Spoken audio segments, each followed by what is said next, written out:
What is up, guys? Rambling Collector back here with another Pride Month manga review for all of you. And today I'm actually going to be covering a very fun one. It is called Superwomen in Love by, I can't believe this name here, Sometime. And honestly, the best way I can describe this is three simple words. Lesbian Power Rangers. Let's get into it. So the funny thing is, I stumbled on this manga by complete accident when I was going through my local Barnes & Noble. I saw that it had the first 3 volumes available to read, so I picked them all up and decided to take a look. And essentially, the main plot of this story is pretty simple. So we have our main hero, Rapid Rabbit, who is defending her city from essentially another evil organization called the Antinoids. The Antinoids just want to wipe out humanity for reasons. Essentially, there's not really a clear goal here, but anyways. So, Rapid Rabbit gets defeated by one of the main lieutenants known as Honeytrap. However, as Honeytrap goes to see the face behind the mask of this hero that has gotten in their way multiple times, she discovers that Rapid Rabbit is her type of woman. Hence, having Honeytrap essentially retreat from the battle and then gets fired by her boss for retreating. And essentially because of this, she gets tracked down by a bunch of assassins, but then is taken into the home of the hero that she had just faced.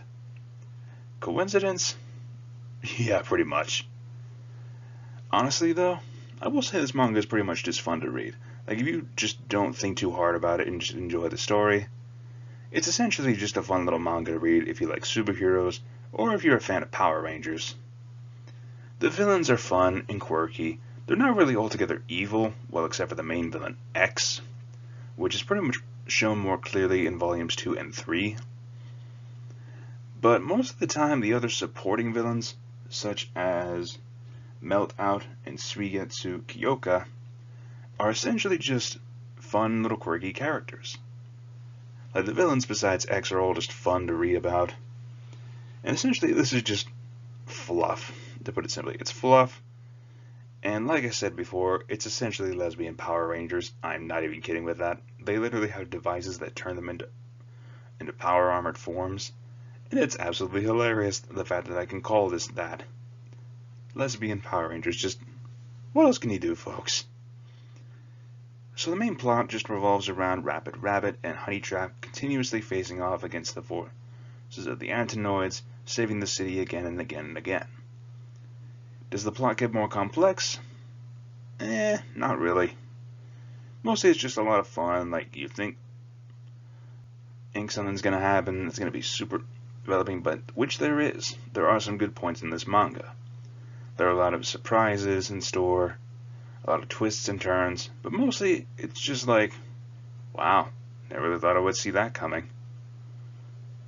To just genuinely enjoying the action of it. For one thing, I could say the art style is very good. It's a mix of action-y mixed with cute. Honestly though, if you were to ask me my favorite characters out of this manga, I would say it's pretty obvious of Rapid Rabbit and Honeytrap.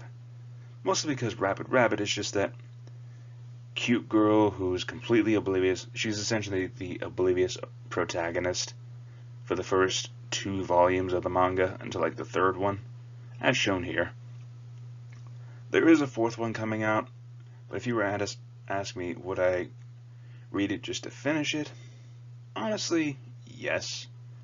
Now, Honeytrap is honestly just a funny character just because of the fact that she literally thirsts and overthinks about Rapid Rabbit. And essentially, it's funny as a love at first sight type of thing. It's honestly just fun to watch her just overreact and be completely head over heels for Rapid Rabbit.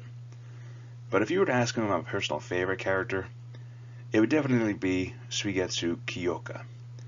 Simply because she acts like a ninja when she's fighting, but in reality she's just a hardcore nerd. Like, seriously, the fact is, her whole personality is literally just collecting things of all Japanese otaku culture, of video games, anime, and figurines. And the funniest quirk about her is that she literally grows mushrooms on her head. Like I said, she's my personal favorite character. So is this story very plot heavy? No. But is it a fun read? Yes. So, with all that said and done, let me just go ahead and give you all the score on this one. So all in all, I would say Superwomen in Love. I feel comfortable putting it at a 7.5, simply because it's got fun characters. There's not really a heavy plot in there, which is why I essentially lowered the score a bit. But mostly it's just a fun, dumb manga to read, just to pass the time and have a bit of fun. Which is why I do recommend checking it out at least once to see if it's your cup of tea. So if you like superheroes, literally Power Ranger jokes, or if you just want to see a girl likes girl manga, I would definitely recommend picking this one up, if only just for a comfortable read to pass the time. So, in other words, I'd recommend checking it out. Anyways, if you've stayed this far to listen to this crazy man's ramblings, thank you so much for listening, and please feel free to tune in for more until next time. Thank you all again for listening, and this is Rambling Collector, signing off. Have an awesome day.